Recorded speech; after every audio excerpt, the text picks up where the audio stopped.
Jai Mata Di all and welcome to the question number 6 of Happy Learning series and the wonderful participation you are having. I am sorry first of all for yesterday. आपको Saturday को नहीं बताया था कि कल का मतलब Monday होता है, but few of you are waiting for Sunday को भी question आएगा. Anyhow, Sundays will keep off because our technical team is also off on Sundays and it's between you and me, but with the help of the technical team. So we'll be having this series on Monday to Saturday, not on Sundays. The exceptions are always there. We know that.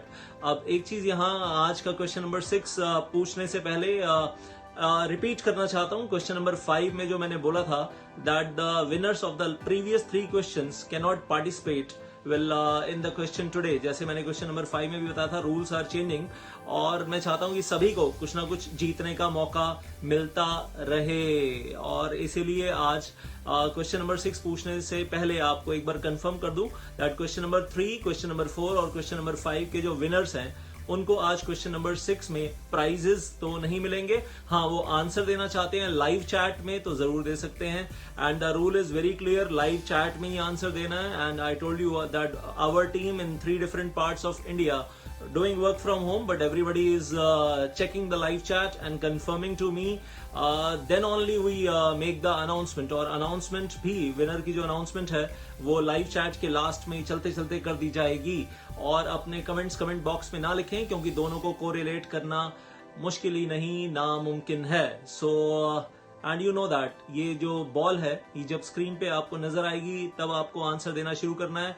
उससे पहले जो भी answers आप लिखेंगे वो valid नहीं माने जाएंगे. Well that you people are aware of, ये तो बात आपको ऑलरेडी पता है. And then one thing I like to say over here is आज का जो क्वेश्चन आने वाला है question number 6 that will be about section number 137, the balance sheets, the P&L account, the financial statements, filing of AOC 4 to the ROC. और मैंने कहा था कि बुक्स ऑफ अकाउंट्स के चैप्टर से होगा, तो I hope you are ready with that. Section 137 की तैयारियां आप सब लोगों ने कर ही ली होंगी. और आज का जो प्राइज है that is SEBI ICDR regulation video lectures of near about I'll say maybe 40 hours approximately, along with the e-book will be coming to the winner.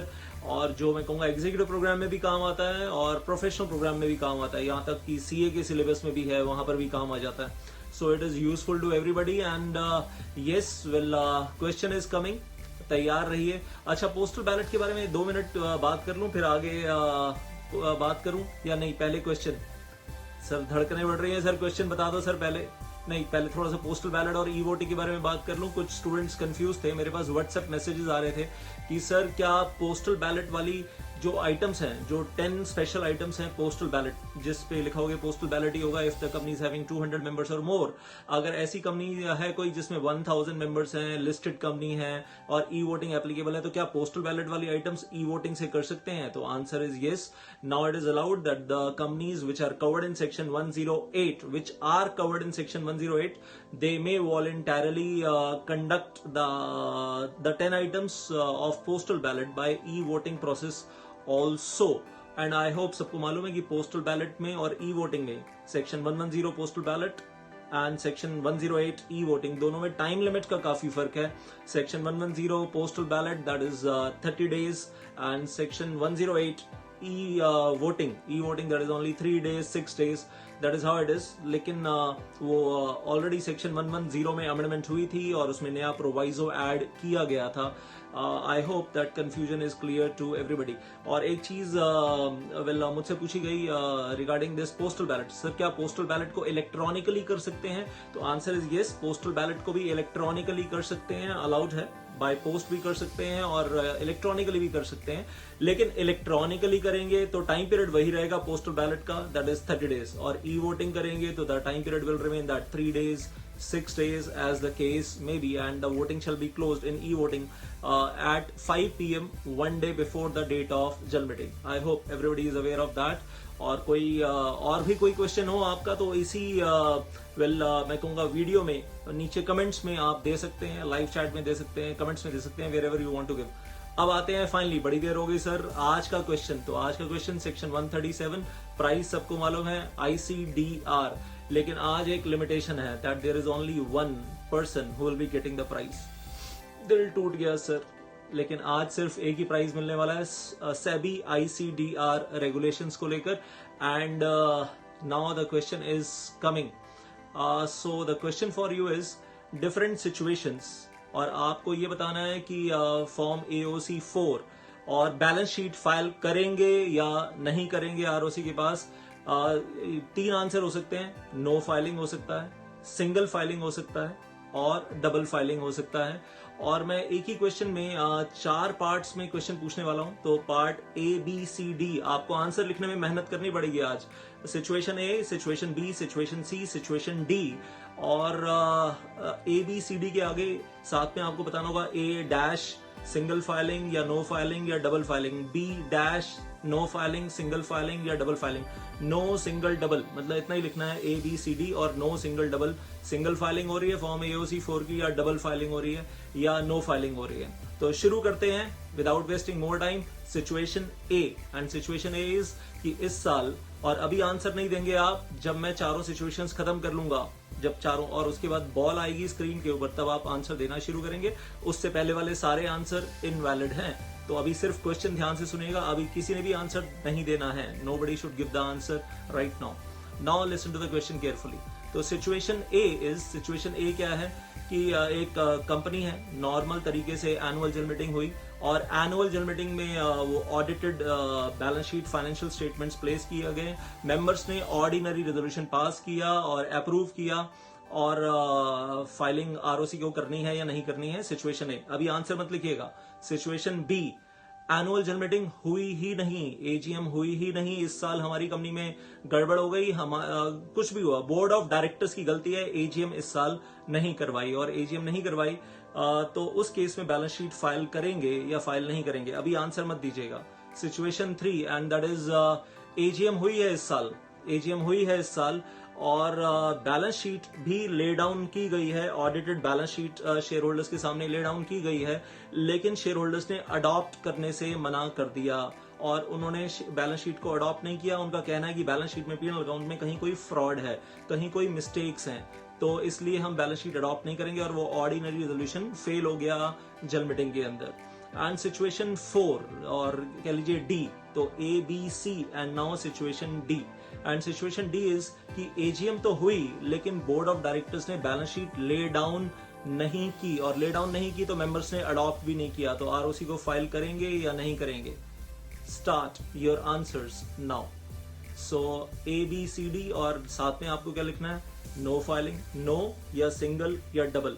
And the first correct answer will be getting full ICDR regulation, and I'll say well, along with the ebook, will 1.5 views, valid for 3 months, and now I'm making the counting as usual. आप मेरे साथ साथ count कर सकते हैं। 10, 9, 8, 7, 6, 5, 4, 3, 2, 1, 0.5, 0। चलिए, well answers तो आप लोग अब लिख ही चुके होंगे, और अब मेरी टीम अब चेक कर रही है meanwhile who is first correct answer, who has given second correct answer, third correct answer. लेकिन आज प्राइस 2 या 3 नहीं है, सिर्फ 1 है। मीनवाइल एक चीज आप लोगों के साथ शेयर करना चाहूंगा। वेल मैंने कहीं किसी समझदार आदमी के मुंह से सुना था, तो आप लोगों के साथ शेयर करना चाहता हूँ। Small you can say pearl of wisdom, small pearl of wisdom, and that is कि जिंदगी में कुछ चीजें हैं जो आपको करते करते सीखनी होती हैं, और वेल एनालिसिस पैरालिसिस नहीं होना चाहिए। मैं क्या कहना चाहता हूँ, थोड़ा सा मैं डिटेल कर देता हूँ यहाँ पर। कई लोग कहते हैं कि पहले कोई भी काम, कई लोगों की टेंडेंसी होती है कि एक काम शुरू करने से पहले ना मैं उसकी 100% फुल डिटेल जान लूँ और दुनिया भर का एनालिसिस कर लूँ, फिर मैं उस काम को शुरू करूँगा। तो मैंने ऐसे लोग देखे हैं जिंदगी में जो कहते हैं let me analyse this thing for 1 month, 1 महीना एनालाइज करता हूँ और फिर ये काम मैं 1 महीने बाद शुरू करूंगा। फिर पता चलता है कि वो 6 महीने बाद उस आदमी से मिलो तो कहता है मैं अभी भी एनालाइज कर रहा हूँ, पहले मैं अपना एनालिसिस पूरा कर लूँ, फिर मैं ये काम शुरू करूँगा। कुछ लोग रिसर्च का नाम देते हैं कि मैं इस काम के ऊपर रिसर्च कर रहा हूँ, well to become an expert on this thing, फिर मैं ये काम शुरू करूँगा। और वो 1 महीने मतलब काम जब शुरू करने की बात होती है तो 1 महीने बाद भी रिसर्च कर रहे होते हैं और 6 महीने के बाद भी रिसर्च कर रहे होते हैं। तो एक छोटा सा एग्जांपल लेना चाहूंगा, स्विमिंग की बात करते हैं। आप स्विमिंग कैसे की जाती है उसको लेकर आप एक बुक पढ़ रहे हैं और आप एक बुक 1 महीना पढ़ते रहिए, 6 महीना पढ़ते रहिए, लेकिन जब तक आप स्विमिंग पूल में उतरेंगे नहीं तब तक आप स्विमिंग करना शुरू कर नहीं सकते हैं। तो स्विमिंग करने के लिए आपको पूल में तो उतरना ही पड़ेगा और पूल में उतर के ही आपको हाथ पैर चलाने सीखने पड़ेंगे तभी, और करते करते सीखते हैं। कुछ काम जिंदगी में ऐसे होते हैं जो आप करते करते सीखते हैं। तो थोड़ा सा एनालिसिस होना चाहिए हर काम को शुरू करने से पहले, थोड़ा सा एनालिसिस होना चाहिए, लेकिन एनालिसिस पैरालिसिस नहीं होना चाहिए। That's, I hope you are getting my words, what I am trying to say. तो जिंदगी में कई बार आपको जो वक्त खोता जा रहा है एनालिसिस में, वो खोने से बचना चाहिए। That is my advice to all of you. And now the answers are already analyzed by the team, so coming on screen. But एक चीज बोलना चाहूंगा, अगला question, next question coming up from the chapter of public deposits का जो chapter है वहां से क्वेश्चन पूछने वाला हूं। And get ready with that, section 73, 74, 75, 76, 76A deposit rules, वो सब तैयार कर लीजिए। Next question is coming up. और अनाउंस कर दूं एक बार, नेक्स्ट क्वेश्चन के अंदर there will be 2 prizes and both of them will be board of directors to the 2 winners over there, क्योंकि board of directors अभी भी डिमांड में बहुत ज्यादा है। that is why I am saying making this announcement। तैयारियां अपनी कर लीजिएगा और आपको तैयार क्या करना है, the chapter of deposits. Thank you so much, जय माता दी।